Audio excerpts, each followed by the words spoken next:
On Friday, United Auto Workers, UAW, President Shawn Fain announced an expansion of its strike with 38 sites and almost 5,500 more workers joining the action.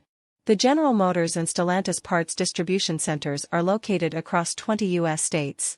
In a press conference, Fain noted that the latest round of walkouts is targeted at General Motors, GM, plants and Stellantis distribution sites as it made significant progress with Ford Motor Company, but GM and Stellantis will need some pushing.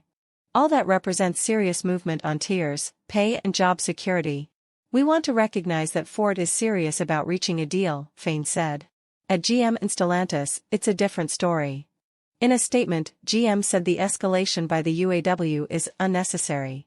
It said, "We have now presented 5 separate economic proposals that are historic, addressing areas that our team members have said matter most, wage increases and job security while allowing GM to succeed and thrive into the future.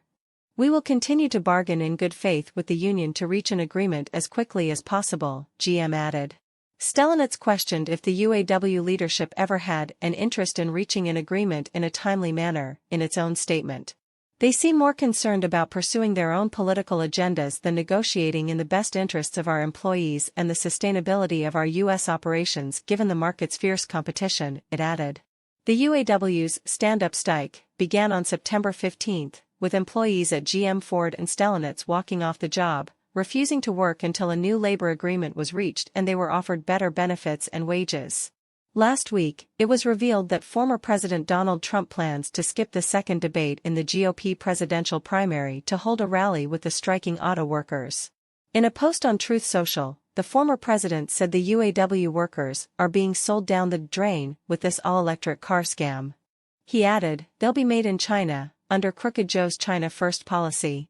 Auto workers, vote for Trump," Trump wrote. "I'll make you victorious and rich.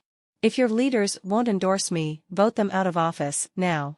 With the Democrats and Crooked Joe calling the shots, you'll be jobless and penniless within 4 years. Remember, Biden is a crook who has been paid millions of dollars by China, and others. He is a Manchurian candidate." The union has refused to endorse President Biden, citing a concern with his administration's push for electric vehicles. On Friday evening, President Biden announced he would be traveling to Michigan to join the picket line and stand in solidarity with the men and women of UAW as they fight for a fair share of the value they helped create. "It's time for a win-win agreement that keeps American auto manufacturing thriving with well-paid UAW jobs," he said in a post on X. Biden's announcement comes after Fain had invited him to join the workers on the picket line, according to a report from earlier that morning, while still having refused to endorse him.